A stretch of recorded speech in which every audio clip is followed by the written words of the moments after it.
ત્યારથી વ્યક્તિનો ખરો જન્મ ત્યારથી શરૂ થાય, જ્યારે એનું માઇન્ડ પરિવર્તન થાય, માઇન્ડસેટ ચેન્જ થાય, આત્મા તરફની એની યાત્રા થાય.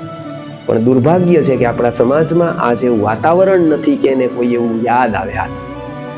આજે મંદિરે જાય છે તો પણ ત્યાં એને લેતી દેતી દેખાય છે.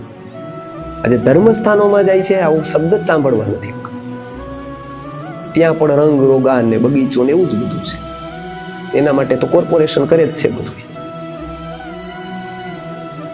તો આ તો એને શબ્દ જ સાંભળવા નથી મળતો, એટલે એને આવી કોઈ જાગૃતિ જ નથી થતી જીવનમાં.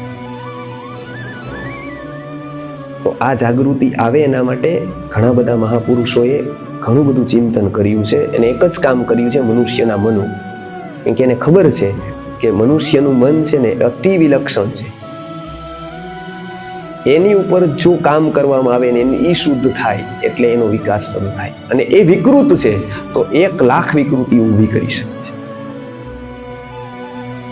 એટલે એને બચાવવું ખૂબ જરૂરી છે. કોઈ એક આગ લાગે ત્યારે શું થાય? તો કે આગ લાગે ત્યારે 2 વસ્તુ થાય કે 3, 5, 6 ભાઈઓ હોય, બધા હોય.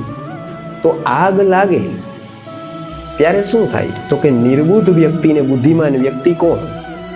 બુદ્ધિમાન વ્યક્તિ હોય ને, આગ લાગે ત્યારે શું કરે કે સીધો તિજોરી તરફ જાય. તિજોરીમાંથી પૈસા ઘરેણા કાઢે બહાર.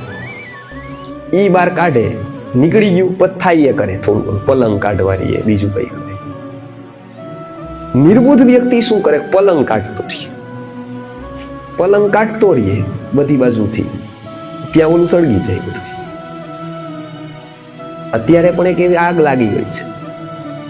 તો બુદ્ધિમાન વ્યક્તિ શું કરે કે સૌથી મહત્વનો વ્યક્તિ તો કે મનુષ્ય, એમાં પણ મહત્વનો વિચાર, એની ઉપર કામ કરે. એ જો થઈ ગયું તો આ બધું પાછું થવાનું જ છે. એ ન થયું તો આ બધું કોના માટે? આ બધી વસ્તુ કોના માટે થશે?